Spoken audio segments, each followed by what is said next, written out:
YouTube. What's good, YouTube? This is your boy President. That's good to do a big YouTube channel. Understand? As you all know, I'm the best blogger in Zimbabwe. I'm the best and the best and the best one. You understand?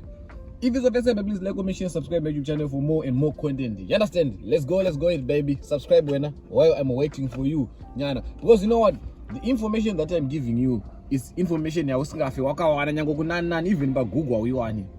So information yagarwa pasi ikatwa so many sleepless nights it's not one equal. You understand? So subscribe button and then we continue.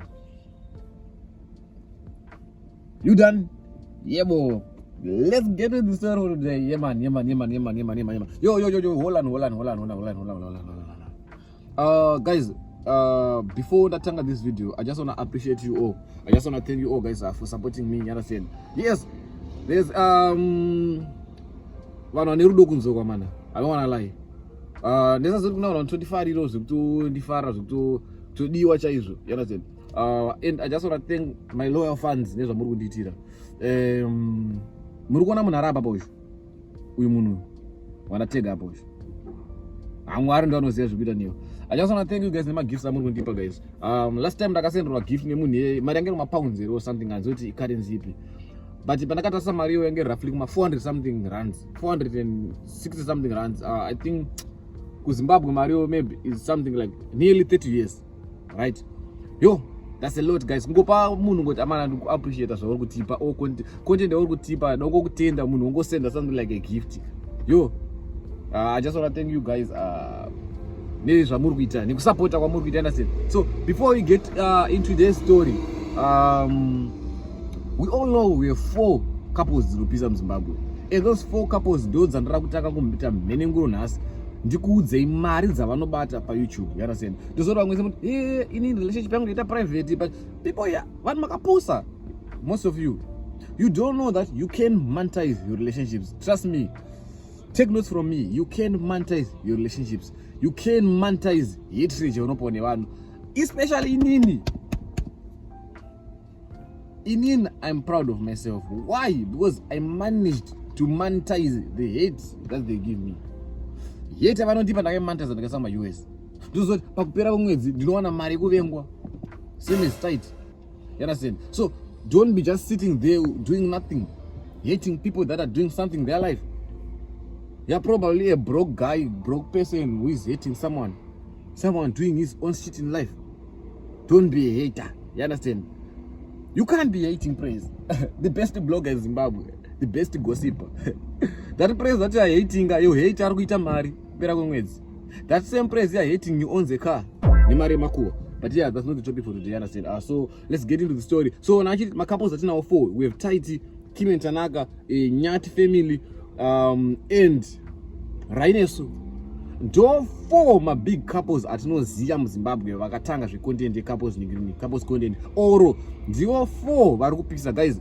Today I'm not gonna mention all my friends. Today I'm not gonna mention all upcoming couples. Today I'm not gonna mention myself. I'm not gonna mention other one. Today I'm gonna mention the big 4 only. You understand? Because the big 4 do ya kwanza kuisa spotlight kundite menenguro chakurudzo.